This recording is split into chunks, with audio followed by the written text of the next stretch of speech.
後身後嘅海欣雲頂8300起，值唔值得買呢？我同大家分享一下我嘅一個個人睇法。海欣雲頂呢兩日就全新加推咗17棟，咁大家對呢個盤嘅睇法呢就褒貶不一嘅。有朋友呢就覺得佢嘅價格平，亦都有朋友覺得佢屬於3.0嘅產品，佢嘅得房率冇4.0高，佢嘅產品力亦都冇4.0好。我覺得唔可以話咁樣去貼標籤嘅。首先講對比4.0產品嚟講得房率高，戶型設計新穎，4.0產品呢樣嘢係擺喺度嘅。但係4.0嘅嗰啲住宅動輒你要2萬起步，唔係話所有朋友都可以夠得着嘅。你冇210、220萬，你基本上喺市區裏邊嗰幾個4.0你係買唔到嘅。但係你呢度嘅單價係8300，即係話圍到條數就係112萬、123萬就可以上得到車。同埋論居住環境嚟講住喺海欣同埋住喺嗰啲4.0產品，即係喺石岐總部或者係東區附近嘅，佢係兩個唔同嘅一個概念嚟㗎。講居住環境，海欣係我哋中山公認最好嘅一個人居板塊嚟嘅。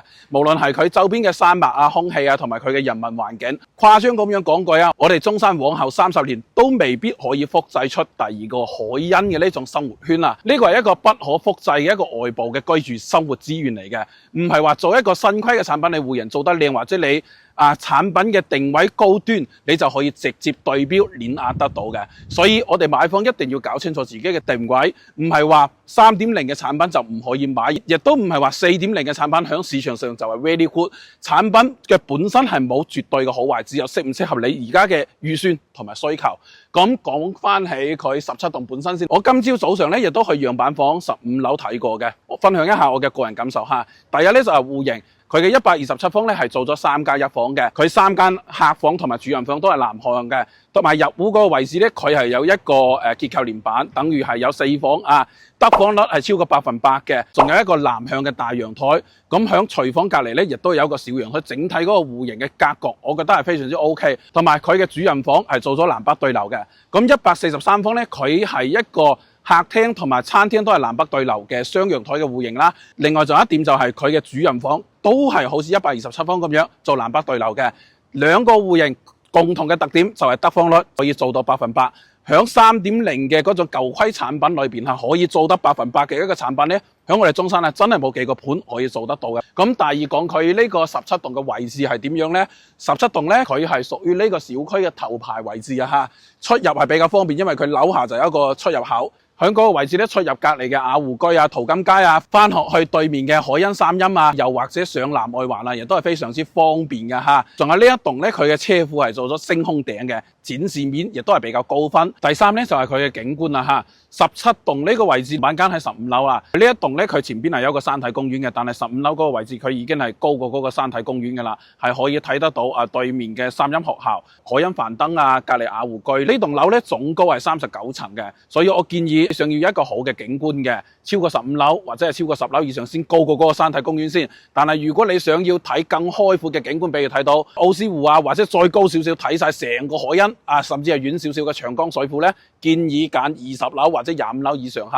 景觀面咧，呢一棟我認為係越高越好嘅。第四就係價格啦，8300蚊一個方，圍到呢兩個戶型。如果係127方咧，總價101萬到；如果係143方咧，佢總價102萬。但係佢呢個係無批嘅，你要諗住多翻10年20萬嘅一個預算去裝修所以總嘅嚟講，大概係83到84萬到啦。咁綜合嚟講咧，佢呢個價錢咁你係要比我哋而家買4.0，又或者係周邊嘅嗰啲樓盤比如遠洋新天地，你總價都要105萬左右咁，125方，俾到你嘅空間感係比較闊落嘅。其實你對比翻200萬買一套4.0，當然佢嘅地段學區唔同齋比嗰個價格同埋戶型嚟講咧，你買一套4.0，可能你220萬住嘅空間其實同海欣雲頂嘅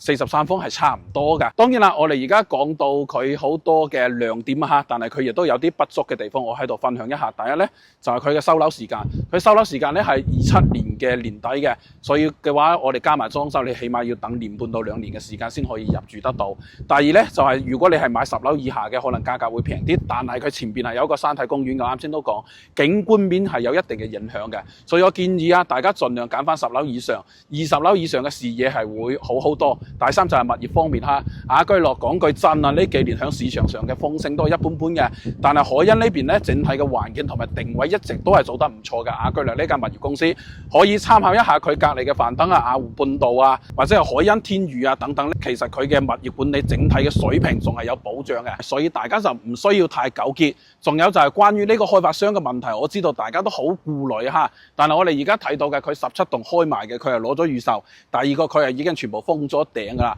前邊嘅嗰幾棟業主啊，嗱呢啲位置該收樓入住嘅就已經係收樓入住㗎啦，工程進度係可以睇得見嘅，風險咧唔係話完全冇，但係唔至於話喺度買一套樓就賭一個不確定性嘅未來嚇。除咗呢個盤之外，佢周邊嘅人民配套、人民環境係俾到你嘅。咁呢個盤適合邊啲朋友呢？我總結就係呢幾類啊嚇。第一呢，如果你係響博愛路啊或者火炬東區上班嘅，想要買一個性價比高少少嘅大4房，而且你對居住嘅環境有要求，想要有一個安靜、有山景、有景觀、有一個好嘅住宅空氣嘅海欣雲頂咧，我覺得係值得去對比睇睇嘅。第二咧，喺深圳或者香港過嚟嘅朋友，你唔係話需要追求每日啊深中通勤，但係希望往返深圳係比較方便嘅。海欣啊，距離深中通道馬鞍島咧大概15分鐘左右嘅車程嘅啫。呢個距離我覺得啊，好多朋友都可以接受嘅。呢邊嘅配套係要比馬鞍島啊更加成熟嘅，而且咧用深圳嘅預算嚟對比咧，100零萬啊，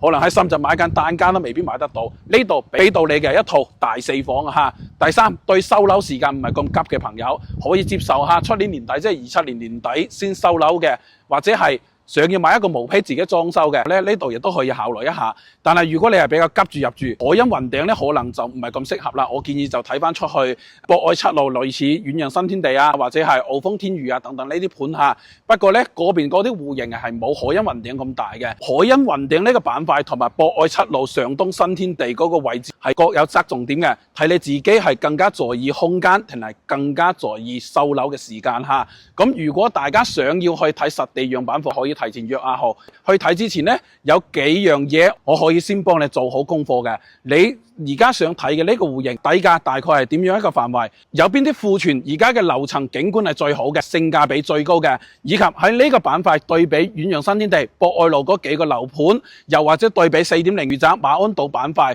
到底邊啲更適合你嘅預算同埋需求？呢啲我響你睇房之前都會同你梳理得清清楚楚。講句真啦，呢啲梳理性嘅嘢唔係話隨便揾一個中介或者係你自己去售樓部就可以攞得到噶啦。咁最後你嚟睇咗呢個產品之後，買唔買你可以自己決定，但係至少